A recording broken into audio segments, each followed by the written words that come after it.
সুপ্রিয় দর্শকবৃন্দ, আসসালামু আলাইকুম রহমতুল্লাহি ওয়া বারাকাতুহু।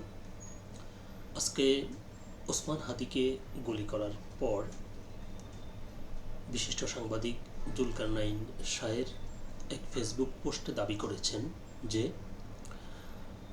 গত কয়েক মাসে অন্তত ৮০ জন আততায়ী পার্শ্ববর্তী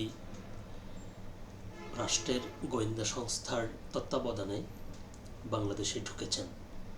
এ নিয়ে তিনি তার নিজের ফেসবুক পেজে একটি পোস্ট করেছেন, যেটি উঠে এসেছে দৈনিক আমার দেশ পত্রিকার পাতায়।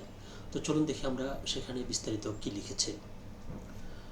হাদি গুলিবিদ্ধ হওয়ার পর জুলকারনাইন শাহের গত কয়েক মাসে অন্তত ৮০ জন আততায়ী দেশে ঢুকেছে, এটি শিরোনাম। খবরটির বিস্তারিত বলা হয়েছে, পার্শ্ববর্তী রাষ্ট্রের গোয়েন্দা সংস্থা গত কয়েক মাসে সুব্রত বাইনের মতো অন্তত ৮০ জন আততায়ীকে দেশের বিভিন্ন পয়েন্ট দিয়ে অনুপ্রবেশ করিয়েছে বলে অভিযোগ করেছেন সাংবাদিক জুলকারনাইন শাহের।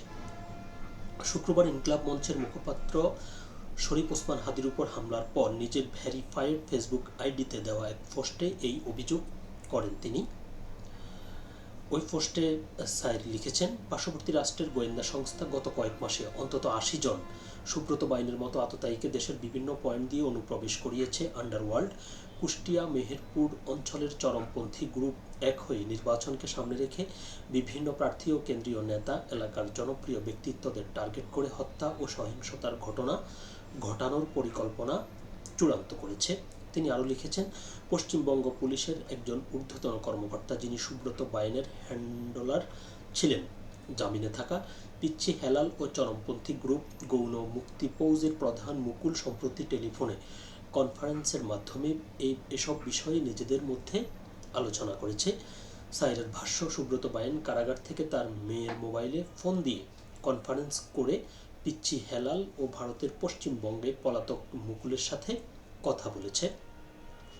পরবর্তীতে সুব্রত বাইনের মেয়ে সিনথিয়া বিতু নেপালে পলাতক বিডিআর মামলার পলাতক আসামি লেদার লিটন, পিচ্চি হেলাল, মুকুল, বাড্ডার বড় সাইদ ও দীপুর সাথে কথা বলিয়ে দেয়। তিনি লিখেছেন, নির্বাচন বানচাল এবং দেশকে চরম অস্থিতিশীল করতে বিশেষ গোষ্ঠী সর্বোচ্চ চেষ্টা করে যাবে।